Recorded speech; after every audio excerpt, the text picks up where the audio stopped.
श्रीमद् भागवत अष्टम स्कंद 19वां अध्याय में भक्तगण आपको भगवान वामन का बलि से 3 पग पृथ्वी मांगना, बलि का वचन देना और शुक्राचार्य जी का उन्हें रोकना, यह कथा आपको श्रीमद् भागवत पुराण में सुनाऊंगा। आप से ध्यानपूर्वक सुनिए।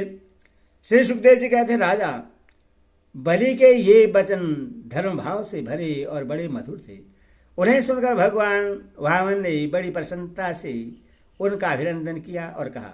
श्री भगवान ने कहा, राजन आपने जो कुछ कहा वह आपकी कुल परंपरा के अनुरूप धर्म भाव से परिपूर्ण, यश को बढ़ाने वाला और अत्यंत मधुर है, क्यों न हो। परलोक हितकारी धर्म के इस संबंध में आप भृगुपुत्र शुक्राचार्य को परम प्रमाण जो मानते हैं, साथ ही अपने कुल वृद्ध पितामह परम शांत प्रहलाद जी की आज्ञा भी तो आप वैसे ही मानते हैं। आपकी वंश परंपरा में कोई धैर्यहीन अथवा कृपण पुरुष कभी हुआ ही नहीं। ऐसा भी कोई नहीं हुआ जिसने ब्राह्मण को कभी दान न दिया हो, अथवा जो एक बार किसी को कुछ देने की प्रतिज्ञा करके बाद में मुकर गया हो। दान के अवसर पर याचकों की याचना सुनकर और युद्ध के अवसर पर शत्रु के ललकारने पर उनकी ओर से मोह मोड़ लेने वाला कायर आपके वंश में कोई भी नहीं हुआ, क्यों न हो। आपकी कुल परंपरा में प्रहलाद अपने निर्मल यश से वैसे ही शोभायमान होते हैं जैसे आकाश में चंद्रमा।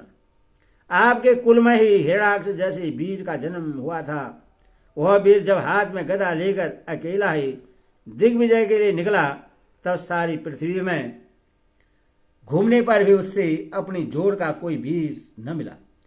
जब विष्णु भगवान जल में से पृथ्वी का उद्धार कर रहे थे, तब वह उनके सामने आया और बड़ी कठिनाई से उन्होंने उस पर विजय प्राप्त की, परंतु उसके बहुत बाद भी उन्हें बार बार हिरण्याक्ष की शक्ति और बल का स्मरण हो आया करता था, और उसे जीत लेने पर भी वे अपने को विजयी नहीं समझते थे। जब हिरण्याक्ष के भाई हिरण्यकशिपु को उसके वध का वृत्तांत मालूम हुआ, तब वह अपने भाई का वध करने वाले को मार डालने के लिए क्रोध करके भगवान के निवास स्थान वैकुंठ धाम में पहुंचा। श्री विष्णु भगवान माया रचने वालों में सबसे बड़े हैं और समय को खूब पहचानते हैं। जब उन्होंने देखा कि हिरण्याकशिपु तो हाथ में शूल लेकर काल की भांति मेरे ही ऊपर धावा कर रहा है, तब उन्होंने विचार किया, जैसे संसार के प्राणी के पीछे मृत्यु लगी रहती है, वैसे मैं जहां जहां जाऊंगा वही वही यह मेरा पीछा करेगा। इसलिए मैं इसके हृदय में प्रवेश कर जाऊं, जिसे यह मुझे देख न सके, क्योंकि यह तो भयमुख है, बाहर की वस्तु ही देखता है। अशुश्रोमणे, जिस समय हिरण्याकशिपु उन पर झपट रहा था, उसी समय ऐसा निश्चय करके डर से कांपते हुए विष्णु भगवान ने अपने शरीर को सूक्ष्म बना लिया और उसके प्राणों के द्वारा नासिका में से होकर हृदय में जा बैठे। हिरण्याकशिपु ने उनके लोक को भली भांति छान डाला, परंतु उनका कहीं पता न चला।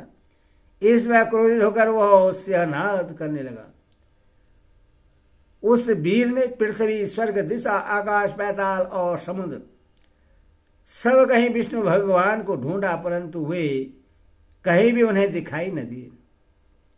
उनको कहीं भी देखकर वह कहने लगा, मैंने सारा जगत छान डाला, परंतु वह मिला नहीं। अवश्य ही वह भारत घात इस लोक में चला गया, जहां जाकर फिर लौटना नहीं होता। बस अब उससे बैर भार रखने की आवश्यकता नहीं, क्योंकि बैर तो देह के साथ ही समाप्त हो जाता है।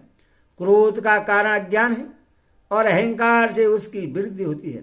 राजन, आपके पिता प्रहलाद नंदन विरोचन बड़े ही ब्राह्मण भक्त थे, यहां तक कि उनके शत्रु देवताओं ने ब्राह्मणों का वेश बनाकर उनसे उनकी आयु का दान मांगा, और उन्होंने ब्राह्मणों के छल को जानते हुए भी अपनी आयु दे डाली। आप भी उसी धर्म का आचरण करते हैं। जिसका शुक्राचार्य आदि ग्रस्त ब्राह्मण, आपके पूर्वज प्रहलाद और दूसरे यशवी वीरों ने पालन किया है। दैतेंद्र, आप मोहमांगी वस्तु देने वाले में श्रेष्ठ हैं।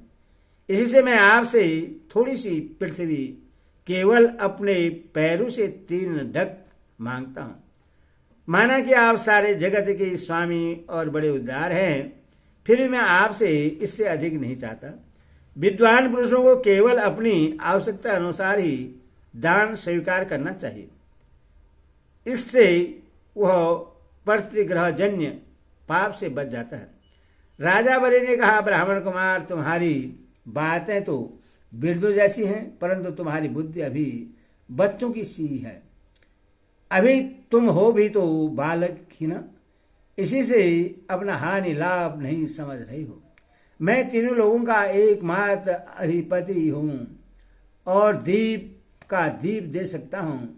जो मुझे अपनी वाणी से प्रश्न कर ले और मुझसे केवल 3 डग भूमि मांगे, वह भी क्या बुद्धिमान कहा जा सकता है?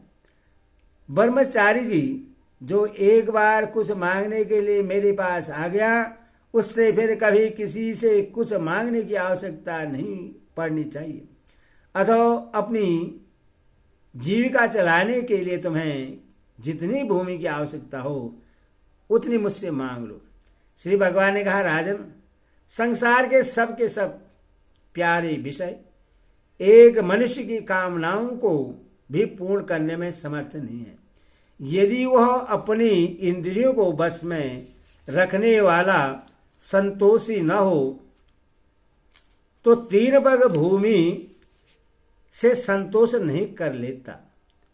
उससे 9 वर्षों से युक्त एक दीप भी दे दिया जाए तो भी वह संतुष्ट नहीं हो सकता, क्योंकि उसके मन में 7 दीप पाने की इच्छा बनी ही रहेगी।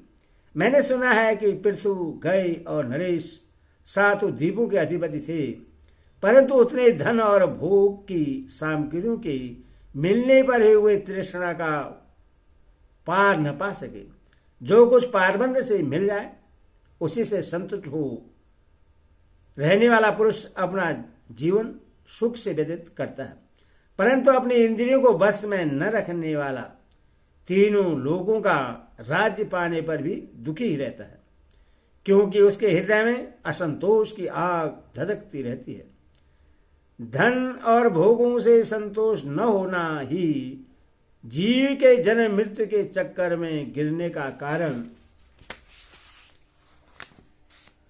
कारण है तथा जो कुछ प्राप्त हो जाए उसी में संतोष कर लेना मुक्ति का कारण है। जो ब्राह्मण स्वयं प्राप्त वस्तु से ही संतुष्ट हो रहता है, उसके तेज की वृद्धि होती है। उसके असंतोष हो जाने पर उसका तेज वैसे ही शांत हो जाता है जैसे जल से अग्नि। इसमें संदेह नहीं कि आप मोहमांगी वस्तु देने वालों में शिरोमणि हैं। इसीलिए मैं आपसे केवल 3 मग भूमि ही मांगता हूं। इतने से ही मेरा काम बन जाएगा। धन उतना ही संग्रह करना चाहिए जितनी की आवश्यकता हो। श्री सुखदेव जी कहते हैं, भगवान के इस प्रकार कहने पर राजा बलि हंस पड़े। उन्होंने कहा, अच्छी बात है, जितनी तुम्हारी इच्छा हो उतनी ही ले लो। यो कहकर बावन भगवान को 3 पग पृथ्वी का संकल्प करने के लिए उन्होंने जल पात्र उठाया। शुक्राचार्य जी सब कुछ जानते थे, उनसे भगवान की यह लीला भी छिपी नहीं थी। उन्होंने राजा बलि को पृथ्वी देने के लिए तैयार देखकर उनसे कहा। शुक्राचार्य जी ने कहा, विरोचन कुमार, ये स्वयं अविनाशी भगवान विष्णु हैं। देवताओं का काम बनाने के लिए कश्यप की पत्नी अदिति के गर्भ से अवतीर्ण हुए हैं। तुमने यह अनर्थ न जानकर कि ये मेरा सब कुछ छीन लेंगे, इन्हें दान देने की प्रतिज्ञा कर ली है। यह तो दैत्यों पर बहुत बड़ा अन्याय होने जा रहा है। इससे मैं ठीक नहीं समझता। स्वयं भगवान ही अपनी योग माया से यह ब्रह्मचारी बनकर बैठे हुए हैं। ये तुम्हारा राज्य, ऐश्वर्य, लक्ष्मी, तेज और विश्व विख्यात कीर्ति सब कुछ तुमसे छीनकर इंद्र को दे देंगे। हे विश्वरूप, 3 पग में तो ये सारे लोग को नाप लेंगे। मूर्ख, जब तुम अपना सर्वस्व ही विष्णु को दे डालोगे तो तुम्हारा जीवन निर्वाह कैसे होगा। हे विश्वव्यापक, भगवान एक पग में पृथ्वी, दूसरे पग में स्वर्ग को नाप लेंगे। इनके विशाल शरीर से आकाश भर जाएगा तथा इनका तीसरा पग कहाँ जाएगा, तुम उसे पूरा न कर सकोगे। ऐसी दशा में मैं समझता हूं कि प्रतिज्ञा करके पूरा न कर पाने के कारण तुम्हें नरक में ही जाना पड़ेगा, क्योंकि तुम अपने की हुई प्रतिज्ञा को पूर्ण करने में सर्वदा असमर्थ होगे। विद्वान पुरुष उस दान की प्रशंसा नहीं करते